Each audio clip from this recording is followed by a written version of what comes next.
Hello guys, इस video में हम सॉल्व करेंगे क्लास 12 एक्सरसाइज 4.2 के क्वेश्चन 8 को। इसमें दो पार्ट हैं, फर्स्ट और सेकंड, दोनों को हम इसी वीडियो में सॉल्व करेंगे। तो हमसे कहा गया है by using property of determinants show that, यानी कि हमें डिटर्मिनेंट की प्रॉपर्टीज का यूज करके इस वाले डिटर्मिनेंट को इस तरीके से शो करना है और इस वाले डिटर्मिनेंट को इस तरीके से शो करना है। तो चलिए सबसे पहले क्वेश्चन 8 के फर्स्ट वाले को करते हैं।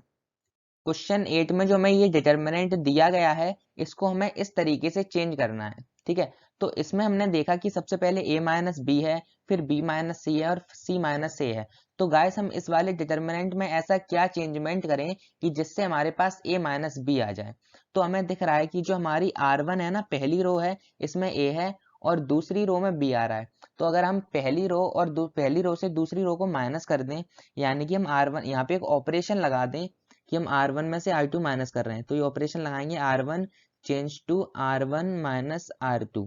तो इससे हमारा A माइनस बी आ जाएगा। अब इसके बाद हमने देखा कि यहाँ पे B माइनस सी लिखा है, तो B माइनस देखो B आ रहा है R2 में और C आ रहा है R3 में। तो अगर हम R2 से R3 को माइनस करें तो गाइस हमारे पास B माइनस सी आ जाएगा। तो हम यहाँ दूसरा ऑपरेशन लगा देते हैं R2 change to R2 minus R3। Guys हम दो ऑपरेशन साथ में लगा सकते हैं। ठीक है, तो ये गाइस हमारे पास जो डिटर्मिनेंट अब आएगा, ये यहाँ पे R1 यहाँ पे 0 हो जाएगा, यहाँ पे a माइनस बी यहाँ पे हो जाएगा a square minus B square, ये भी 0, यहाँ पे हो जाएगा b माइनस सी, ये हो जाएगा b square minus C square, ये हो जाएगा 1c और ये हो जाएगा c स्क्वायर। ठीक है, इतना हो गया। तो देखो अब हमें पता चला कि ये वाली जो है ना, ये हमारी आइडेंटिटी बन रही है a square minus B square. तो इसका एक बार माइनस में लिख देंगे और एक बार प्लस में। तो ये यहाँ पे हो जाएगा 0 0 1 a minus B b minus C C, यहाँ पे एक बार इसको माइनस में लिखेंगे a माइनस बी और एक बार लिखेंगे प्लस में, तो a प्लस बी। इस तरीके से ये हो जाएगा b माइनस सी और ये b प्लस सी, यहाँ पे बचा हमारे पास सी स्क्वायर। अब गाइस हमें दिख रहा है कि जो a माइनस बी यहाँ पे भी है और यहाँ पे भी है और b माइनस सी यहाँ पे है यहाँ पे। तो a माइनस बी हम R1 से कॉमन ले सकते हैं और b माइनस सी हम R2 से कॉमन ले सकते हैं। तो इनको हम कॉमन ले लेते हैं। तो हम यहाँ लिखेंगे on taking a minus B comma b minus C common from R1 comma R2 respectively. Guys respectively का मतलब होता है क्रम अनुसार। ठीक है, तो मैं यहाँ पे इसको आगे करता हूँ। तो हमने क्या किया, हमने a माइनस बी और b माइनस सी कॉमन ले लिया। तो ये a माइनस बी हो गया, यहाँ पे हो गया b माइनस सी। अब हमने कॉमन ले लिया तो अंदर क्या बचा, ये बचा 0 1, यहाँ पे a प्लस बी बचा, ये हो गया 0 1, यहाँ पे b प्लस सी बचा है। ठीक है, और ये है 1c और सी स्क्वायर। ठीक है, अब इतना करने के बाद देखो, मैंने आपको क्या बताया था कि हमें प्रॉपर्टी का तब तक यूज करना है जहां तक हम डिटर्मिनेंट को सिंप्लीफाई कर दें। और हमें सिंप्लीफाई कहाँ तक करना है, हमें सिंप्लीफाई तब तक करते रहना है जब तक किसी एक रो या फिर किसी एक कॉलम में हमको दो जीरो ना मिल जाए। तो यहाँ पे देखो दो जीरो आ गए ना, ये पहले वाले कॉलम में यहाँ पे भी जीरो है और यहाँ पे भी जीरो। तो ऐसा हो गया। अब हम इसको एक्सपेंड कर सकते हैं, तो हम इसको C1 से एक्सपेंड करेंगे। तो हम यहाँ लिखेंगे ऑन एक्सपेंडिंग along C1। ठीक है, तो यहाँ पे है a minus B b minus C. अब जब हम इसको एक्सपेंड करेंगे तो सबसे पहले हमें फर्स्ट एलिमेंट लिखना होता है, लेकिन फर्स्ट एलिमेंट जीरो है और जीरो का हम किसी से भी मल्टीप्लाई करें तो जीरो आता है। उसके बाद हमें सेकंड एलिमेंट लिखना होता है, तो सेकंड एलिमेंट ये भी जीरो है, अगर हम इसका भी किसी से मल्टीप्लाई करेंगे तो वो भी जीरो आ जाएगा। तो इसलिए अब हम सीधा थर्ड एलिमेंट लिखते हैं जो कि है 1। अब ये 1 इस वाली रो में आ रहा है तो हम इसको छोड़ देंगे और इस वाले कॉलम में आ रहा है तो इसको भी छोड़ देंगे। अब जो बचा हुआ डिटर्मिनेंट है इसको हम एक्सपेंड करेंगे तो ये हो जाएगा, देखो इनका सबसे पहले आपस में मल्टीप्लाई करेंगे तो ये हो जाएगा b प्लस सी।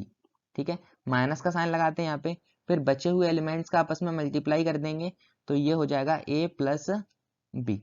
ठीक है, यहाँ पे हो जाएगा a minus B b minus C, ये अंदर हो जाएगा b प्लस सी। अब ये गाइस जब माइनस साइन अंदर जाएगा तो ये हो जाएगा माइनस a माइनस बी। ठीक है गाइस, ये प्लस का भी माइनस का भी आपस में कैंसिल हो गया, तो ये बचा a minus B, b minus C और c माइनस a। ठीक है, होप आपको अच्छे से समझ आ गया होगा। हमें यही प्रूव करना था और हमने यही प्रूव कर दिया।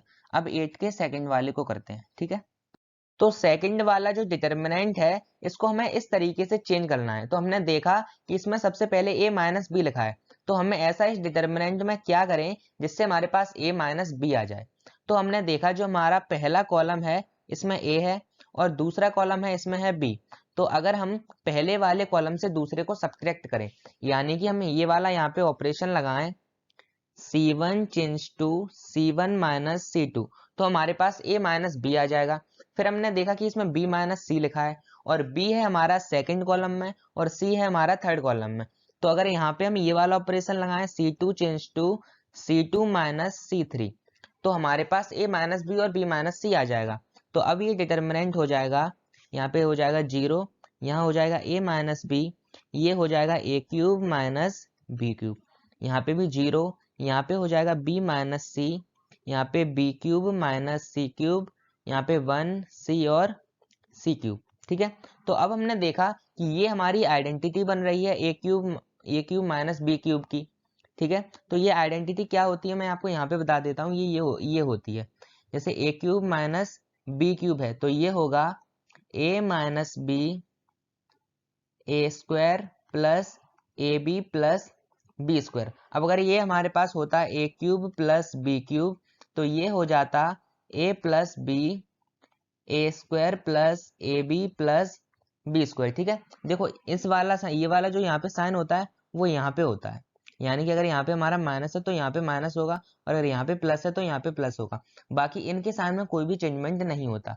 ठीक है, तो आपको ये वाली आइडेंटिटी पता चल गई, तो हम यहाँ पे इसको आगे कर देते हैं। तो ये हो जाएगा 0 a माइनस बी। ठीक है, अब इसकी आइडेंटिटी लगाएंगे तो ये हो जाएगा a minus B A square plus A B plus B square. अब यहाँ पे करेंगे तो ये हो जाएगा 0 b माइनस सी, यहाँ पे भी आइडेंटिटी का यूज करेंगे तो ये हो जाएगा b minus C B square plus B C plus C square. तो यहाँ पे ये हो जाएगा। अब इसको आगे करेंगे तो ये हो जाएगा 1 c और c क्यूब। ठीक है, इतना करने के बाद हमने देखा कि a माइनस बी C1 से हम कॉमन ले सकते हैं और b माइनस सी हम C1 से कॉमन ले सकते, सॉरी C2 से कॉमन ले सकते हैं। तो हम यहाँ लिखेंगे on taking a minus B b minus C common from C1 and C2 respectively. तो हमने क्या किया, हमने a माइनस बी और b माइनस सी यहाँ पे कॉमन ले लिया। तो मैं इसको यहाँ पे कर देता हूँ, पहले इसको इरेज कर देते हैं।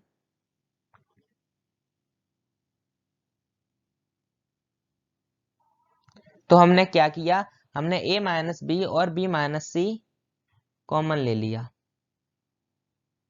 तो ये हो जाएगा a माइनस बी माइनस सी बाहर आ जाएगा और यहाँ पे बचेगा हमारे पास 0 1, यहाँ पे बचेगा a square plus A B plus B square, यहाँ पे बचेगा 0 1 B square plus B C plus C square, यहाँ पे है 1 c और c क्यूब। ठीक है, अब देखो हमें a माइनस बी हमारा आ गया और b माइनस सी भी आ गया। अब हमें c माइनस ए लेके आना है। तो हमने देखा कि हमारा ये जो पहला वाला कॉलम है ना, ये हमारा पहला कॉलम है और ये है हमारा दूसरा कॉलम।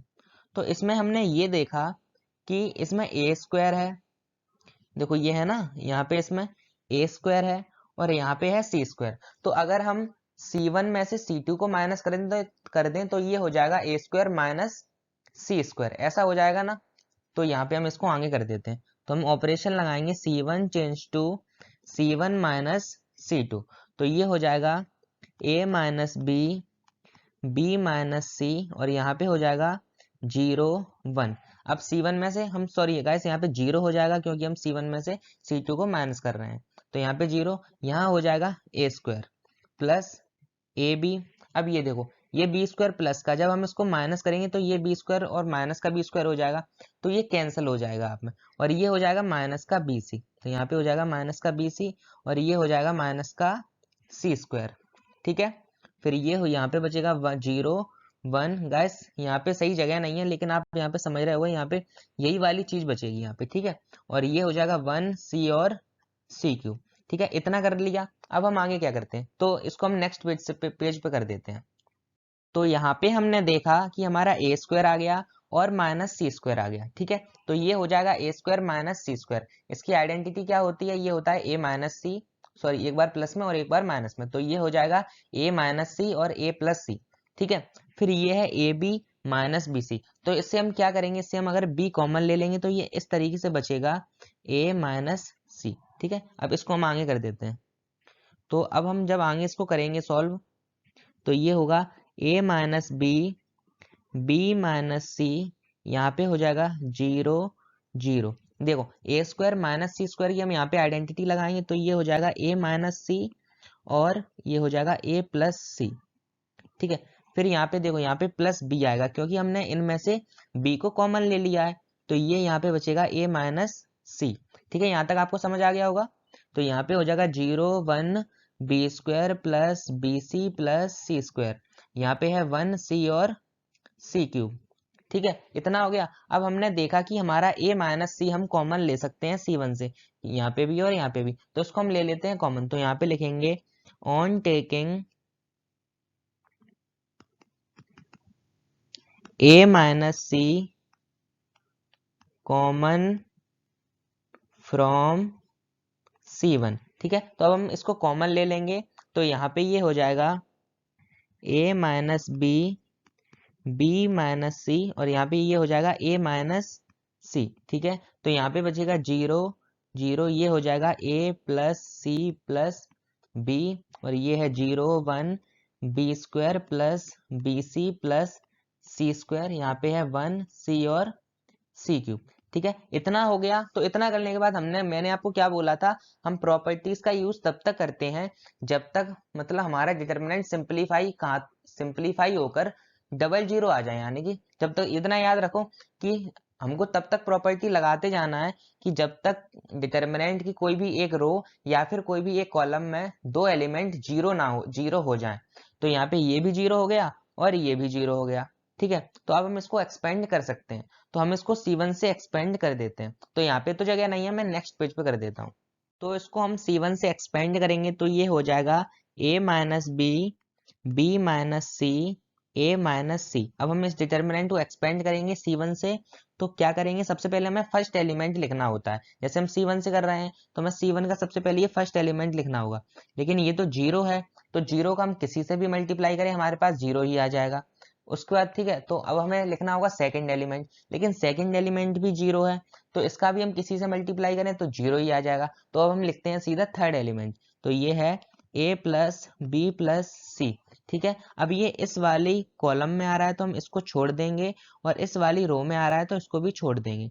फिर जब बचे हुए डिटर्मिनेंट को एक्सपेंड करेंगे तो हम इनका आपस में मल्टीप्लाई करेंगे, तो जीरो का सी से मल्टीप्लाई होगा तो ये तो जीरो हो जाएगा। फिर यहाँ पे माइनस का साइन लगाते हैं, और फिर जो बचे हुए एलिमेंट्स होते हैं इनका आपस में मल्टीप्लाई कर देते हैं, तो ये हो जाएगा 1, ठीक है।